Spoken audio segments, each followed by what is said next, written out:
Hello, hello, hello. Here we are again, wrapping up music in the Middle Ages. So now we're in the late Middle Ages. So to start, a little bit of review.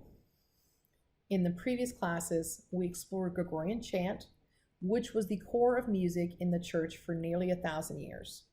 So let's listen to another one of our pieces that's going to be on the quiz. And I want you to listen for these key features because you need to be able to identify them in the upcoming quiz.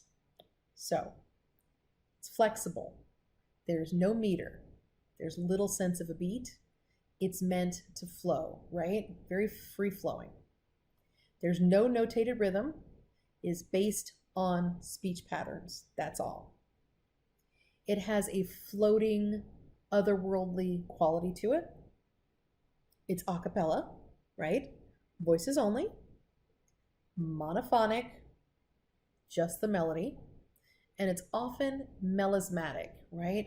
A lot of syllables, right? Or a lot of notes rather sung on one syllable. That's my melismatic.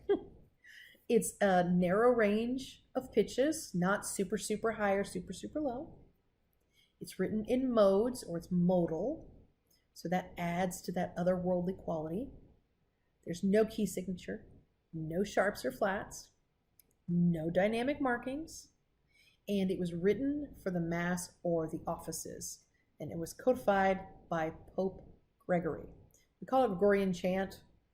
He didn't write them, but he did codify them. So let's listen to this and just enjoy this nice little bit of Gregorian chant composed by Hildegard von Bingen, which was one of the famous female nuns composers.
All right, so hopefully you can hear all those things that we just talked about because you're going to need to identify them on the quiz.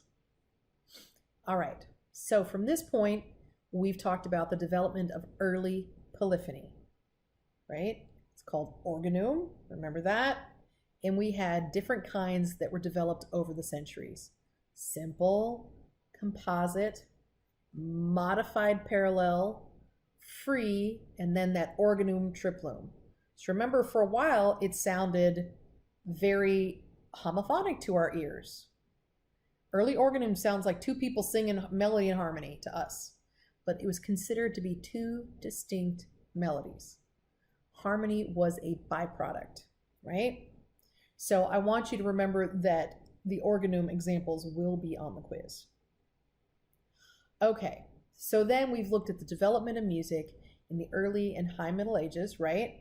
We talked about the development of rhythmic notation, very important.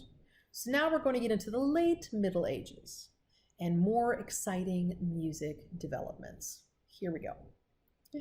Let's talk about Ars Nova, the new art in France and Italy. So we watched a video from the Khan Academy and we saw that the 14th century, which is the late Middle Ages, was pretty harsh in terms of disasters. We had the Black Death, the 100 Years' War, and there was also a weakening of the feudal system, and the church gradually became less sort of the absolute center of everyone's lives. So, where's music going in all of this? Well, remember that the High Middle Ages composers found a way to notate rhythm for the first time, right? That was the Notre Dame school. And their system was called measured rhythm, right? So we're doing some review here. Excuse me. So remember that the beat in measured rhythm was subdivided into 3, and we know that that is compound division of the beat, right? Okay, so we get to the late Middle Ages, and whoa, composers are starting to move into dividing the beat into multiples of 2 or 3, right? And they're also moving into something we call syncopation. So what is syncopation? Basically, it means that we're sort of singing or playing off the beat. So let's watch this video and let's see if you can hear how it comes in off the beat.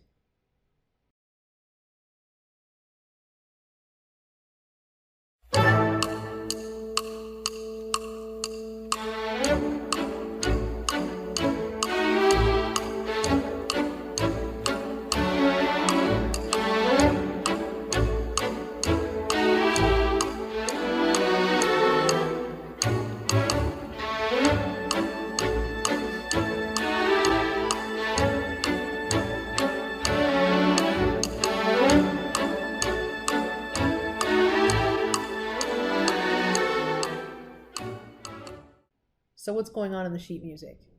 If you're tapping your foot on the beat, right, we talked about that, or flexing your toes, in the rhythm, you will see a moment when the music arrives a little late. That's syncopation, right? So if we look in the sheet music, it's a little subtle. Here's a big one, and then here's a smaller one. But let's listen again and see if we can't hear that.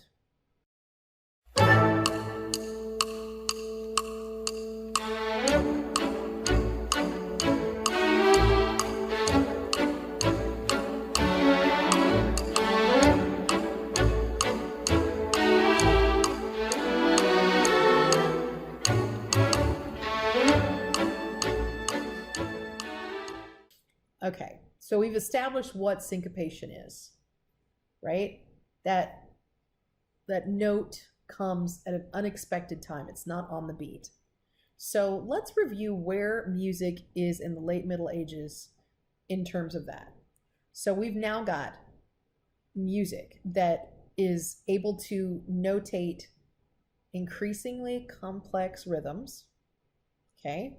We can have the beat divided into 2 or 3. And now we can use syncopation to spice things up. We're also getting to the idea that secular music, right? Secular music means it's not religious. secular music is becoming more important in the late Middle Ages, right? So things are becoming so exciting in music that music theorists called Italian and French music the new art, or ars nova. So we're going to listen to a notable Italian and then a French composer from the late Middle Ages and just kind of see. So we're going to start with Francesco Landini. And he was an Italian composer who was actually blind from smallpox in childhood. And he was a famous organist, poet, and scholar. And his work reflected the rise of secular music. In fact, he exclusively composed secular Italian songs. So they could be 2 or 3 voices, right? Because remember, we're not just into straight monophonic singing anymore. And the subjects might be like nature, love, morality, politics, or whatever. So one of his most well-known works is called Ecco la Primavera, and it's notated for 2 voices, but it could have also been played by instruments. So in this video, the group plays it on instruments and sings it. And you can go out and see a lot of different versions of this online. So as you're listening, let's see if you can pick up where the syncopation falls in this song.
So I just really like that song. And I was like cooking dinner last night and singing it. And my husband was just like, "What are you singing?" I go, "It's a song from Middle Ages." So what we hear in this is that the song is in triple meter. But because of the syncopation in places, it feels like it's not quite 3. So if we look in the sheet music where the syncopation happens, right, we can see that it is in these places. So let's listen again and see if you can hear it now that you're seeing it in the sheet music.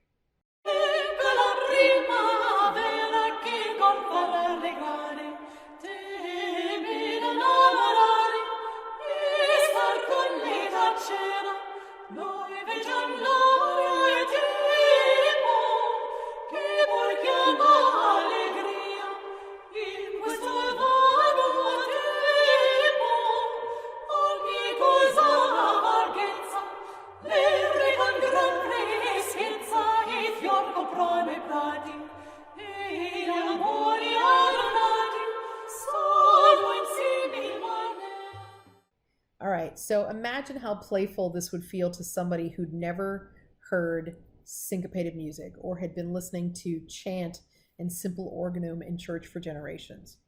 It would be the most amazing thing and super fun for like dancing. And remember, as we learn about music history, that everything was the first for them, right? Okay. Now let's switch over to the French and see what they were up to during Ars Nova. And we're going to look at Guillaume de Machaut, who was a famous French musician and poet and also studied theology. And he composed both sacred and secular music.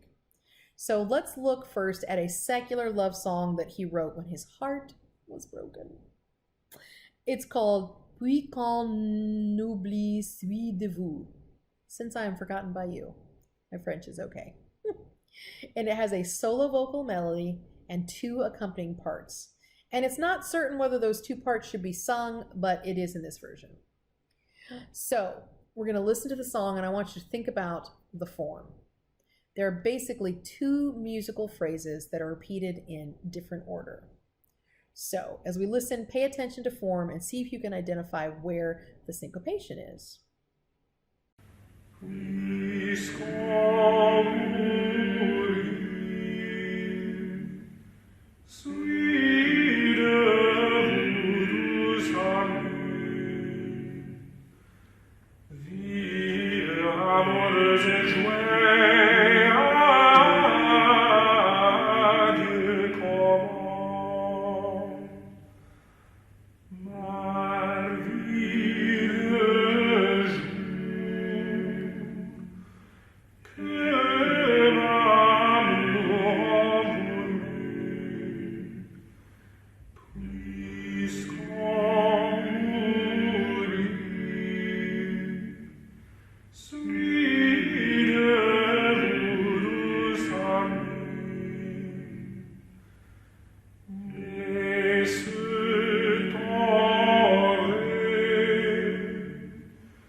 So first, hopefully you can hear how it's basically those 2 phrases repeated to different words.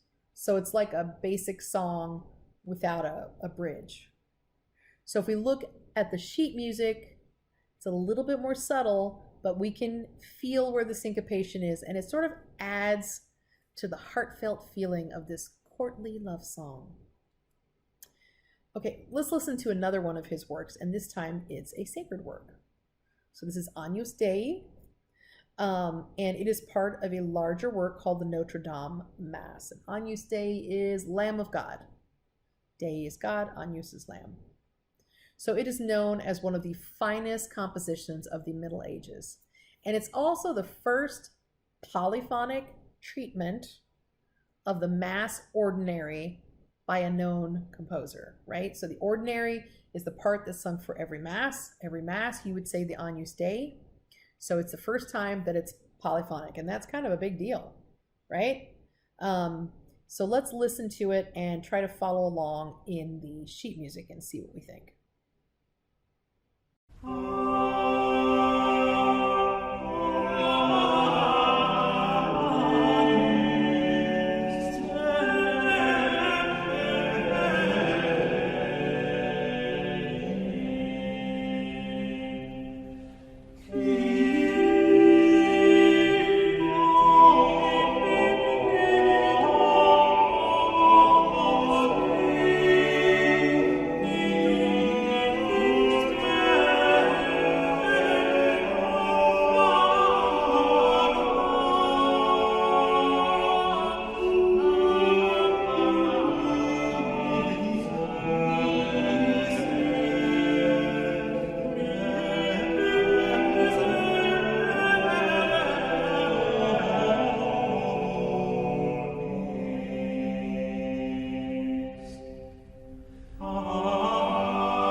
So, a few things to think about this piece.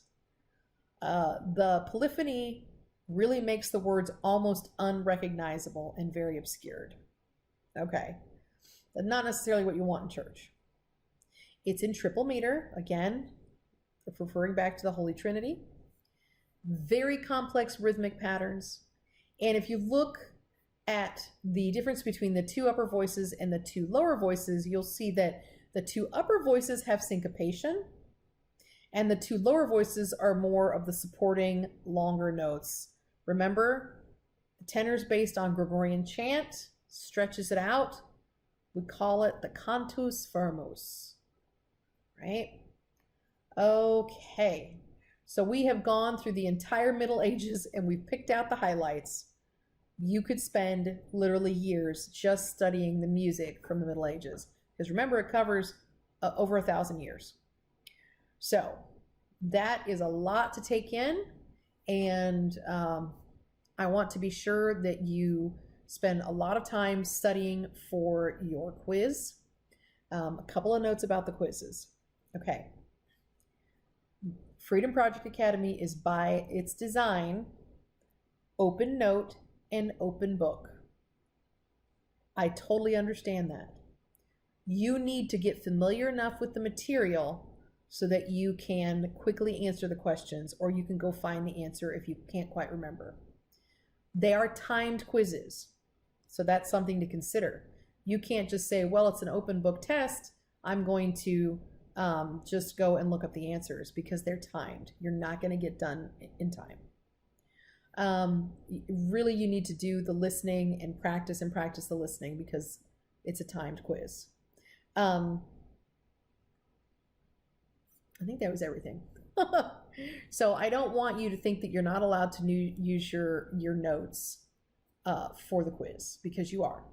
But you will not be able to get through the quiz in time if you don't study. Spend a lot of time listening to the examples. And you will also be having the streaming listening assignment, so it'll be good time for you to just get your ears used to that music. So, all right, we are done for the day. I hope you have a great day, and I will see you in the next video. Bye.